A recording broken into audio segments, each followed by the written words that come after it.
හරි පළවෙනි ගාන. නිවසක බිත්තිවල තීන් තාලේප කිරීමට මිනිසුන් 6 දිනකට දින 8ක් ගත වේ යයි ඇස්තමේන්තු කර ඇත. මිනිසුන් 6 දිනකට දින 8ක්. එම කාර්ය දින 3කින් නිම කිරීමට අවශ්‍ය වේ නම් ඒ සඳහා මිනිසුන් කී දෙනෙකු අමතරව යෙදවිය යුතුද? මිනිස් දින ගානක අපි මුලින්ම මිනිස් දින ගණනය කරගන්න ඕනේ. මිනිස් දින. දින සමාන මිනිසුන් වැඩි කිරීම දින ගණන. 6 වරක්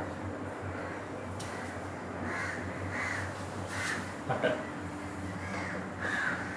38 මිනිස් දින 38 දින 3කින් ඉවර කරගන්න ඕනේ.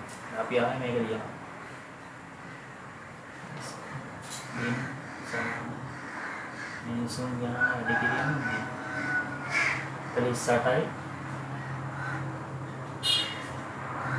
දින 3න් අපි මිනිසුන්ට x කරලා දාගන්න. දින 3යි. x කීයද දෙන්නේ? 10යි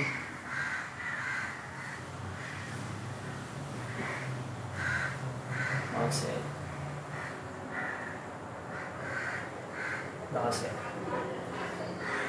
දැන් මෙතන දැන් මේක නෙමෙයි උත්තරේ. අපි හදුවා හරිය. අහන්නේ මොකද්ද? වැඩිපුර යන මිනිසුන් ගණන. වැඩිපුර යන මිනිසුන් ගණන හොයන්න නම් දැන් තියෙන මිනිස්සු වැඩිනේ. දැන් තියෙන මිනිසුන් ගානෙන් කලින් මිනිසුන් ගාන අඩු කරන්න ඕනේ. එතකොට 16 ඍණ 6 කියන්නේ 10යි. ඒකට උත්තරේ එන්නේ මිනිසුන් 10යි. මිනිසුන් 16ක් ඕනේ. බෑ අහන්නේ ඒක නෙමෙයි. අහන්නේ වැඩිපුර මිනිස්සු කොච්චර යනවද? 16 ඍණ 6 10යි.